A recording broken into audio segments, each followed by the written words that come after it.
comment tu sais qu'il a fait le test? Mais comment tu sais qu'il a fait le test? Mais comment tu sais? Ceci est une très mauvaise imitation de Fabrice Lucchini dans Rien sur Robert, un excellentissime petit film passé relativement inaperçu dans les années 90 et qui traitait du triangle amoureux. Voilà, un petit peu à l'instar de Jules et Jim de Truffaut. Attends, parce que alors, ce que tu es en train de me dire, c'est que, en gros, vous avez fait ça sans mettre de préservatif. On a fait le test, il est négatif. Comment tu sais? Comment tu sais qu'il est négatif?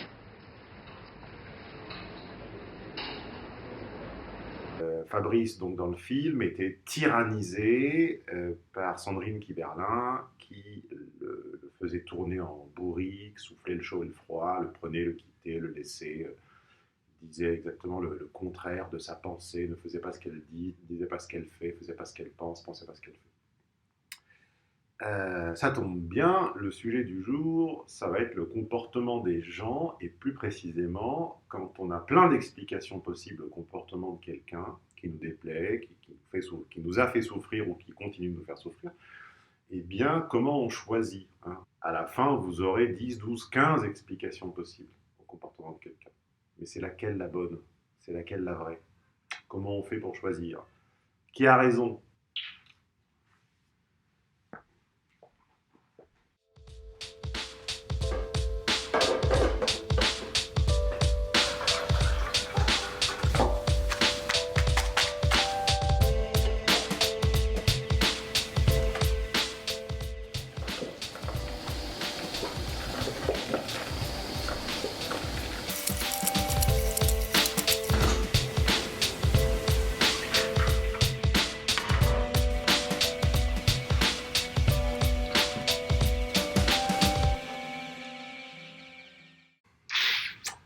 À quel saint se vouer? À quel saint se vouer? On est tous, moi inclus, à se poser la même question quand le comportement de quelqu'un nous échappe. Comment savoir, parmi toutes les hypothèses possibles, toutes les explications plausibles et probables à un comportement, masculin ou féminin, c'est pas le sujet, la vidéo du jour est parfaitement mixte et interchangeable.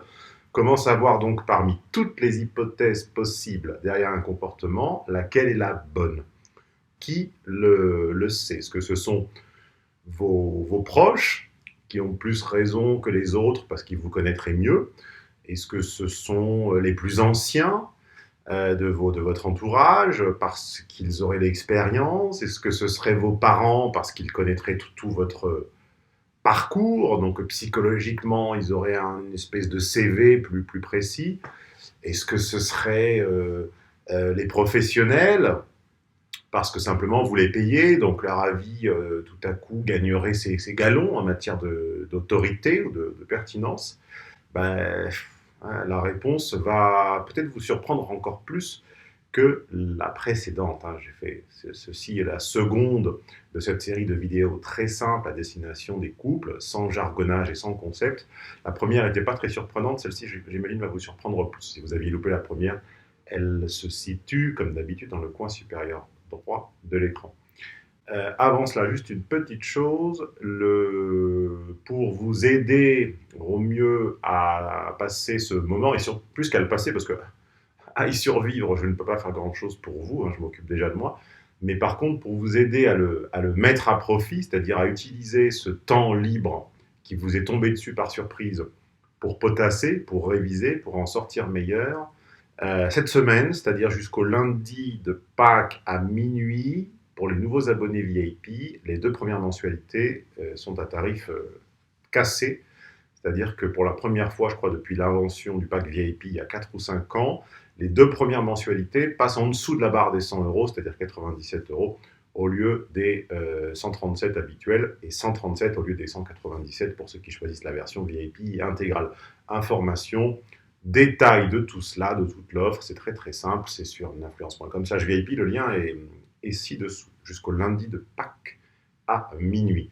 Alors vous disais-je, quelqu'un a un comportement avec vous qui vous a blessé, qui continue de vous blesser, et surtout qui vous intrigue. Vous n'arrivez pas à mettre le doigt sur une explication plausible.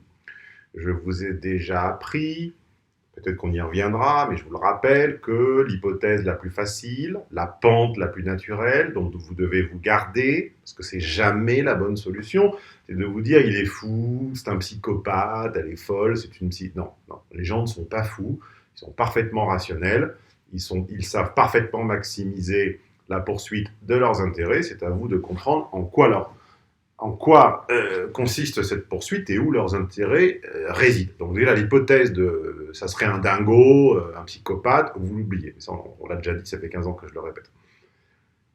Donc, vous avez le choix entre l'explication de vos amis, donc vous en avez parlé à 3-4 amis, vous avez 3-4 versions possibles, je sais pas, votre ex, votre mère, vous avez 5-6 explications possibles à un comportement. Puis peut-être même celle de votre professionnel préféré, ça fait 7.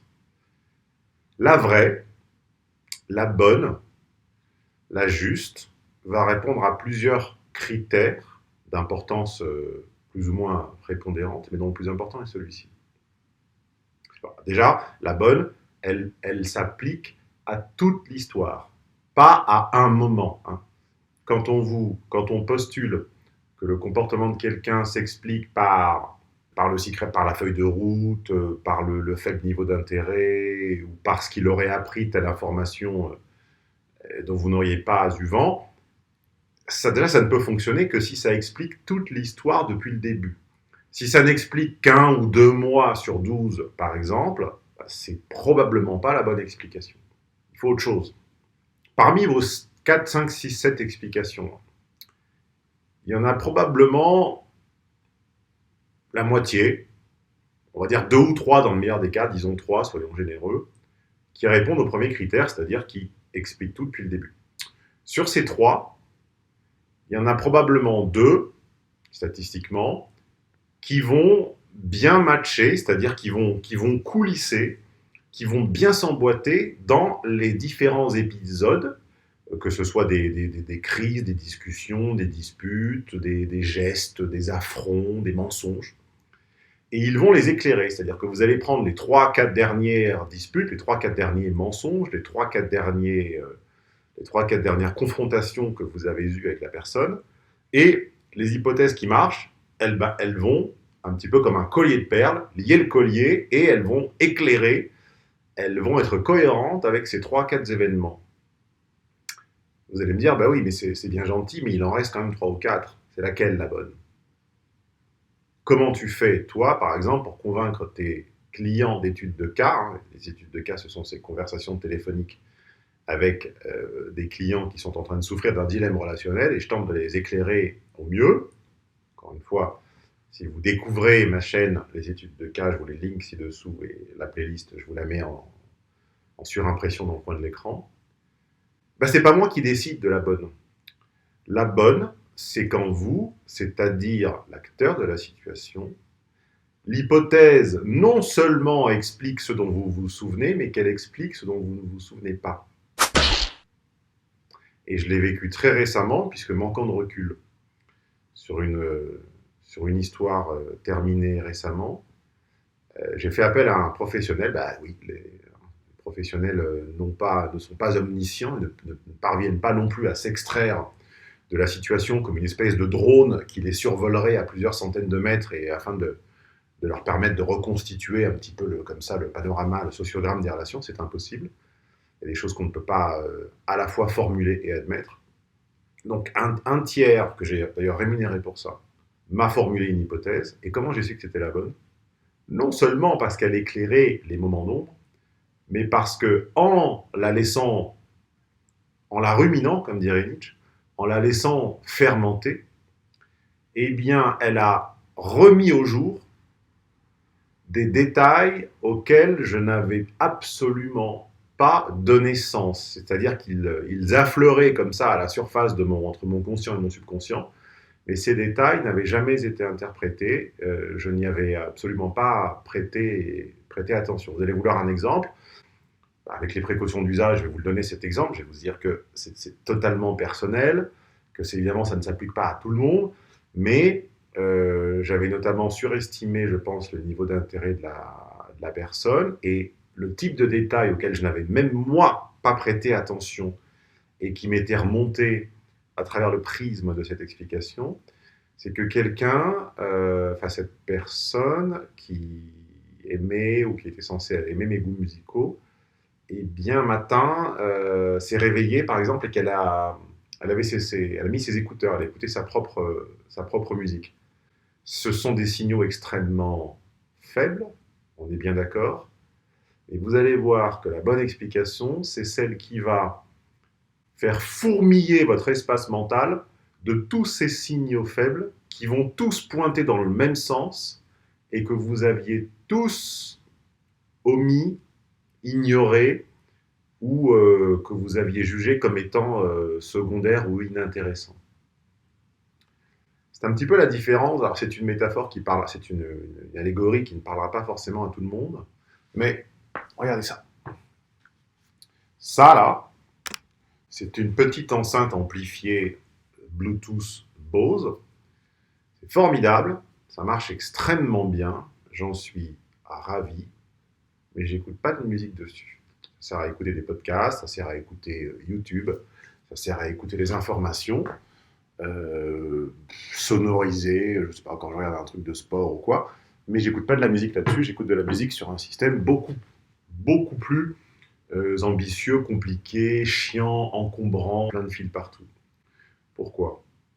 Parce que la différence entre ça, qui n'est pas haute fidélité, et mon système audio, qui est haute fidélité, c'est que mon système audio, quand j'écoute imaginons que j'ai entendu un morceau 500 fois dans la voiture ou sur cette enceinte-là, et que tout à coup je le joue sur mon système, je vais non seulement entendre des dizaines et des dizaines et des dizaines de détails que je n'ai pas entendus sur la Bose, mais en plus de les entendre, parce que vous allez me dire, oui, je sais pas quoi, mon cousin est DJ, il a des grosses enceintes, on entend aussi plein de trucs. Non, c'est pas suffisant. C'est pas les entendre. C'est qu'ils se mettent naturellement en séquence et en perspective et qu'ils fassent sens.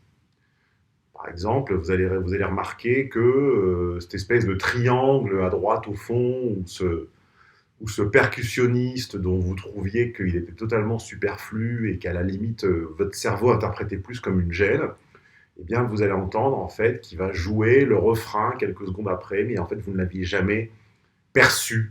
Pourquoi ? Parce que là-dessus, ça ne ressort pas assez, ce n'est pas mis assez en relief.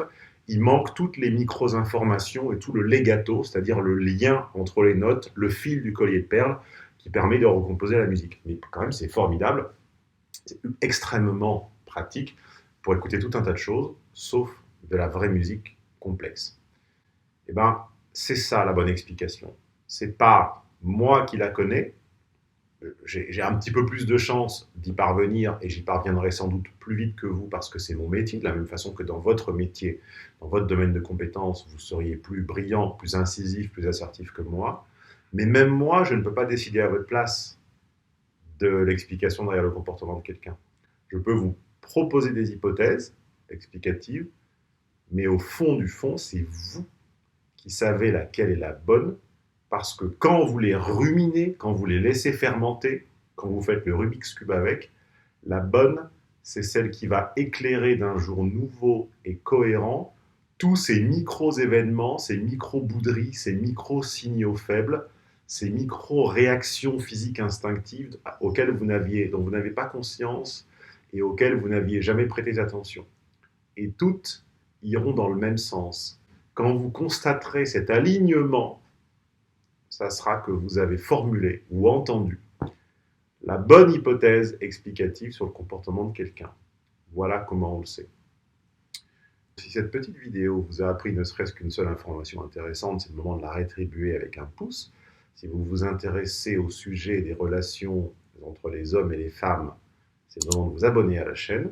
Et encore une fois, donnez en commentaire des idées pour cette nouvelle playlist, car ça y est, désormais, nous sommes à 2 vidéos, c'est une playlist, qu'on appellera pour les débutants, ou par où commencer, ou quelque chose comme ça.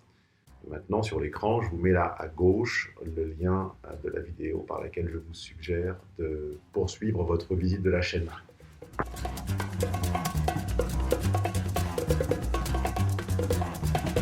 I think it's time to blow this scene, get everybody in the stuff together. Okay. Okay, 3, 2, 1, let's jam.